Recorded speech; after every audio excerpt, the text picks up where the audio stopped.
Bonjour Vincent Hervouette. Bonjour Dimitri, bonjour à tous. Décidément, il y a des déclarations fracassantes ces derniers jours à propos de l'Ukraine. Sergueï Lavrov qui nous dit attention, risque de troisième guerre mondiale.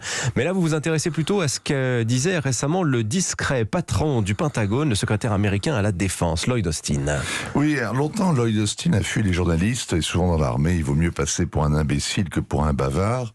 Et quand il a quitté l'état-major de l'armée de terre, le général a pantouflé chez des marchands de canons et là encore, le silence est d'or. En fait, c'est depuis qu'il est secrétaire à la défense de Joe Biden que le général Austin peut se laisser aller. À Kiev, il a dit hier, tout haut, ce que bon nombre d'experts ose à peine penser tout bas. Il a dit l'Ukraine peut gagner si elle dispose du bon équipement et du bon soutien. Le soutien, c'est son affaire.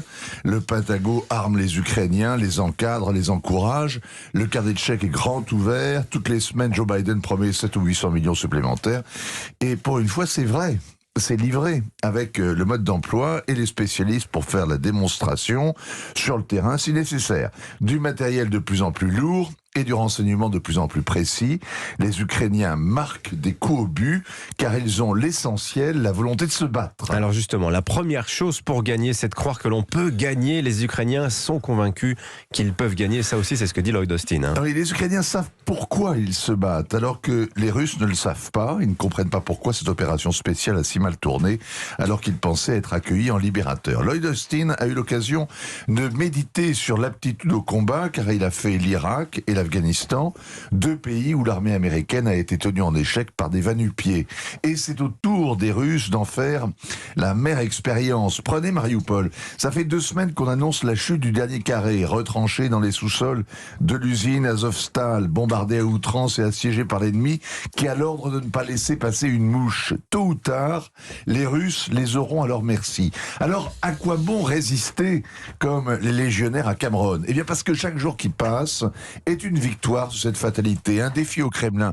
Il n'y a même pas eu de trêve de Pâques dimanche. Le régiment Azov doit compter maintenant les jours qui le séparent du 9 mai, et s'il tient jusque-là, il infligera une défaite cinglante à Vladimir Poutine en lui gâchant l'anniversaire de la victoire sur les nazis. Alors, Lloyd Austin, toujours lui, dit aussi qu'il veut voir la Russie affaiblie à un degré tel qu'elle ne puisse plus faire le même genre de choses que l'invasion de l'Ukraine.